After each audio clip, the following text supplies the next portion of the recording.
भारत देश के प्रधानमंत्री को, शिक्षा मंत्री को, पूरी सरकार को एक बार फिर से बधाई देता हूं कि आपने बरसों बाद शिक्षा नीति में परिवर्तन किया है, एक कदम बढ़ाया है। डिमांड तो हमारे बहुत हैं।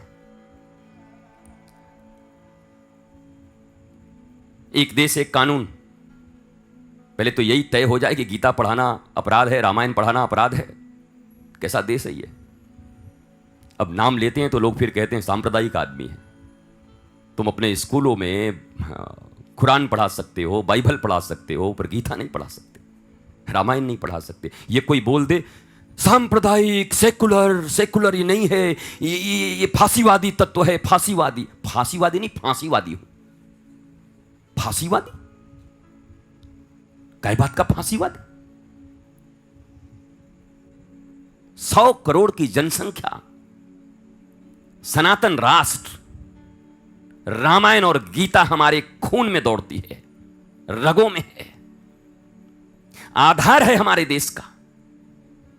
वो स्कूलों में पढ़ नहीं सकते। 70 साल से आजादी मना रहे हैं, 74वां साल हो गया आजादी मनाते हुए। 74 साल की आजादी के बाद भी जो देश अपनी परंपरा के विषय में पढ़ न सके, पढ़ने के अधिकार न हो स्कूलों में, वो देश कहे मैं आजाद हूं, वो देश कहे मैं स्वतंत्र हूं। फ्रीडम है हमारे देश में, गुलाम हैं हम। यह सांस्कृतिक गुलामी है, आध्यात्मिक गुलामी है, शैक्षणिक गुलामी है।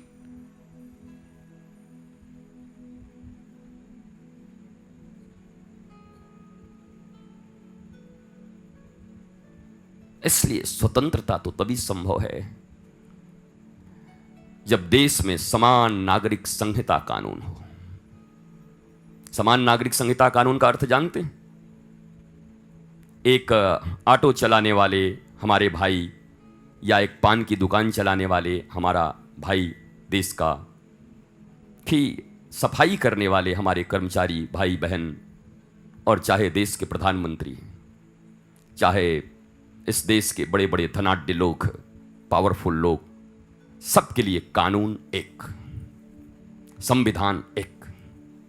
मैंने क्यूबा का एक बार नाम लिया था कि जहां राम राज्य की थोड़ी झलक पड़ती है, हॉस्पिटल वही है, बगल में रिक्शा चलाने वाला उसी बेड पर है, उसके बगल में प्राइम मिनिस्टर हैं उसी बेड पर, एक ही हॉस्पिटल। यहां कोई नहीं वो सुपर स्पेशलिस्ट और ये फलाना और कैंसर स्पेशलिस्ट और जयपुर का ये और ये फलाना। क्यों भैया? एक देश एक कानून। इस देश के निवासी शिक्षा का अधिकार, चिकित्सा का अधिकार और न्याय का अधिकार समान रूप से होना चाहिए। रामराज्य की परिकल्पना यही है। मैं इस सरकार से बड़ी आशा रखता हूं, आशान्वित हूं, और कम समयों में 65-70 सालों के लगे जंग को छुड़ाकर इन कम समय में सरकार ने जो अपनी इच्छा शक्ति व्यक्त की है, 15 अगस्त स्वतंत्रता दिवस के दिन भारत की सरकार को श्री आनंदम धाम की ओर से भूरी भूरी साधुवाद देते हैं। हम प्रशंसा करते हैं, हम कदम से कदम मिलाकर पूरी सरकार के साथ खड़े हैं।